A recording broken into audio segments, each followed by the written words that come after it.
Hello दोस्तों, आज हम लोग बात करेंगे एपी के कुछ इंपोर्टेंट क्वेश्चन का। हमने पिछले वीडियो में भी एपी का कुछ क्वेश्चन किया था और इस वीडियो में भी हम लोग एपी का ही क्वेश्चन करेंगे जो कि डायरेक्ट एग्जाम में पूछा जाएगा। मतलब इतना करके जाइएगा तो आपको एपी से क्वेश्चन नहीं छूट सकता है। तो हम लोग बात करेंगे आज एपी का। अगर हम लोग एपी जितना हम करवाए हैं या जितना आप किए होंगे और जितने भी क्वेश्चन आगे करेंगे हम वो सब के सब एग्जाम के लिए बहुत ही इंपॉर्टेंट रहने वाली है। और अगर आप इतना भी करके अगर चले जाइएगा तो शायद क्वेश्चन छूटेगा, कोई एक भी क्वेश्चन नहीं छूट सकता है, क्योंकि क्वेश्चन की संख्या बहुत रहती है और बनाना कम रहता है, तो आप आसानी से क्वेश्चन को बना पाइएगा। तो चलिए आज हम लोग एपी का क्वेश्चन देखते हैं। देखिए एपी का कुछ क्वेश्चन है। जो पहला क्वेश्चन है कि यदि किसी संख्या को 2n - 1, 3n + 2 and 6n - 1, अगर ये सब अगर एपी में हो, अगर आर इन एपी, अगर ये एपी में है तो कह रहा है क्या कि बताइए कि संख्या कितनी है, संख्या कितनी है। अगर आपको पूछ ले, अगर आपसे पूछा जाए कि इसमें संख्या कितनी है, हाउ मेनी नंबर्स, तो आप क्या कहिएगा? तो आप इसको बनाइएगा। अगर ये एपी में है तो ये पहला पद हुआ, ये दूसरा पद हुआ और ये तीसरा पद है ना। तो डी निकालिएगा तो सब जगह तो डी बराबर आता है। तो डी निकालने के लिए आप क्या करते हैं, 3n + 2 और माइनस कीजिएगा 2n - 1 और ये बराबर होगा किसका, 6n - 1 और -3n + 2 का, ये बराबर होगा। यहां से क्या निकलेगा, तो यहां से आप n निकाल सकते हैं। n क्या होगा यहाँ पे, तो 3n + 2 - 2n और +1, ये माइनस इसको कर देगा मल्टीप्लाई, ये प्लस हो जाएगा। इधर दोबारा इक्वल नहीं आएगा, एक जगह यहाँ इक्वल है इसलिए यहाँ पे चेंज करेंगे। यहाँ पे यहां तक समझ में आपको आ गया होगा। यहाँ पे क्या कीजिएगा, मल्टीप्लाई कीजिए माइनस से, यहाँ -3n और -2। अब इसको सब सॉल्व कीजिएगा तो n का वैल्यू आपको आ जाएगा। अब वही n का वैल्यू इसमें रख दीजिएगा तो संख्या पता चल जाएगा कि इसमें कौन कौन संख्या आएगा। तो इस टाइप से इस क्वेश्चन को आप हल कर सकते हैं। तो इस तरीके से इस क्वेश्चन के लिए आपको 2 नंबर मिलेगा एग्जाम में। तो अगले क्वेश्चन की तरफ हम लोग अब चलेंगे। 4/5, x, 2, ये भी एपी में है तो x का मान निकालिए, आर इन एपी। तो find the value of x, x का मान क्या है अब बताइएगा। x का मान अगर ये एपी में है तो x - 4/5 ये बराबर होगा ना 2 माइनस x का।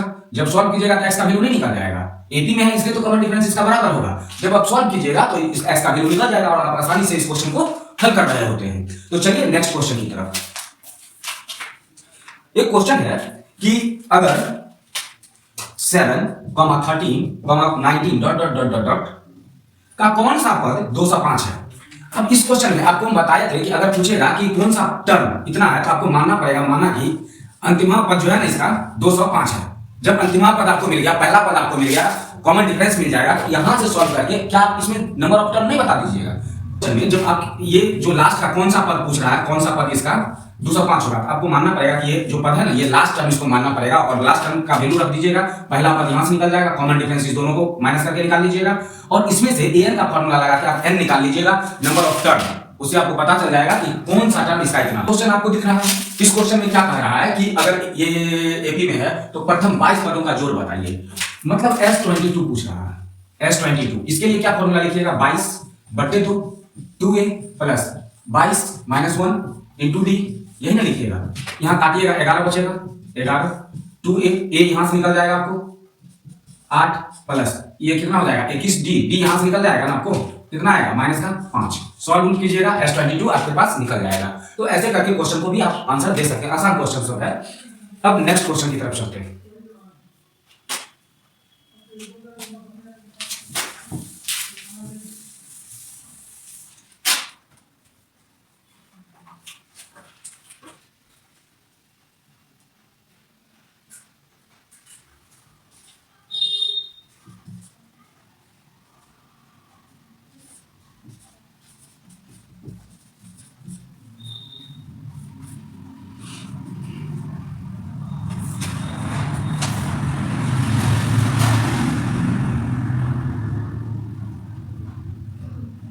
देखिए बोर्ड पे जो क्वेश्चन लिखा हुआ है उसमें क्या कह रहा है कि अगर किसी एपी का nवां पद अगर ऐसे लिखा हुआ है तो इसका कॉमन डिफरेंस बताइए या सार्वअंतर बताइए क्या होता है। तो इसमें आप 2 तरीके से कर सकते हैं। ये nवां पद है तो n + 1वां पद निकालिए, एक तो ये तरीका और फिर घटा दीजिए। दूसरा कि आप इसको मान लीजिए कि tn अगर ये है 6n + 2 के रूप में लिखा हुआ है, n का वैल्यू रख दीजिए 1, यहाँ पे आप रख दीजिए ये कितना होगा 8 हो जाएगा। ऐसे करके 2 3 निकाल लीजिए, फिर वहां से कॉमन डिफरेंस आप घटा करके ये एपी ऐसे बन जाएगा, और फिर एपी जब बन जाएगा तो कॉमन डिफरेंस आप आसानी से निकाल सकते हैं, सामांतर निकाल सकते हैं। जैसे पहला पद ये हो गया, दूसरा पद भी निकाल लीजिएगा और घटा लीजिएगा तो कॉमन डिफरेंस आ जाएगा। ये क्वेश्चन आपको दिख रहा है, इसमें कहा कि अगर किसी एपी में 821 माइनस 87 इक्वल टू अगर क्या है 84 है, तो इसका सार्वधातुक निकाल के बताइए, या पहला पद बताइए क्या होगा बताइए। तो a21 को क्या लिखिएगा, a plus 20d minus a7 को क्या लिखिएगा, a plus 6d equal to 84। Solve कीजिएगा, आंसर आएगा। जब हम सॉल्व कर रहे होंगे इसको तो a से a कट जाएगा, 14d बराबर 84, d का वैल्यू नहीं निकाल लीजिएगा, काट कूट के d का वैल्यू नहीं निकाल सकता है। तो ऐसे करके इस क्वेश्चन को आंसर दे सकते हैं, सब 2 नंबर का क्वेश्चन। इसमें क्या कर रहा है कि एपी बताना है, और आपको इसमें t3 दे दिया, तो t3 के लिए क्या लिखिएगा, a प्लस 2d बराबर 5, t7 के लिए क्या लिखिएगा, a प्लस 6d बराबर 9। सॉल्व कीजिएगा तो ये से ये कट जाएगा, माइनस करने के बाद माइनस का 4, यहाँ भी माइनस का 4 कटेगा तो क्या आएगा, d का वैल्यू आएगा 1। अब a का वैल्यू निकाल लीजिएगा, तो पहला टर्म तो इसका a ही रह जाता है, लेकिन दूसरा टर्म के लिए a प्लस d करते हैं, तीसरा टर्म के लिए a प्लस 2d करते हैं। ऐसे करके हम एपी बना सकते हैं। पहला पद वैसे ही रह जाएगा, दूसरा में a प्लस d जुड़ जाएगा, तीसरा में a प्लस 2d जुड़ेगा, चौथा में a प्लस 3d जुड़ेगा। तो ऐसे करके हम एपी बना सकते हैं, अगर हमारे पास a और d निकल जाए तब। अगर a और d नहीं निकलेगा, समीकरण आपको बनाना पड़ेगा, ठीक है, यहां से, और तब जाके a और d निकलेगा, और फिर आप एपी बना सकते हैं। तो ऐसे करके इस क्वेश्चन का आंसर हम दे सकते हैं। 100 पद को क्या लिखिएगा, t100, और t100 के लिए हम लोग क्या लगाएंगे, a प्लस 99d बराबर कितना है, माइनस 292 है ना। अब यहाँ पे a तो नहीं है, a है 5 प्लस 99d बराबर माइनस 292। यहाँ से a निकले, d निकलेगा ना, d जब d निकल जाएगा 50वां पद के लिए क्या लगाइएगा, a प्लस 49। बना दीजिएगा क्वेश्चन लिखे है ना, पहला पद, दूसरा पद, तीसरा पद, चौथा पद, ये एपी में है। अगर एपी में है तो 30वां पद और 20वां पद का अंतर बताइए क्या होगा। आप इसी को सॉल्व कीजिए। 30वां पद को क्या लिखिएगा, a प्लस 29d, और यहां से इसको 20वां पद को क्या लिखिएगा, a प्लस 19d। जब सॉल्व कीजिएगा तो ये से ये कट जाएगा ना, a से a क्या बचेगा, 29d माइनस 19d।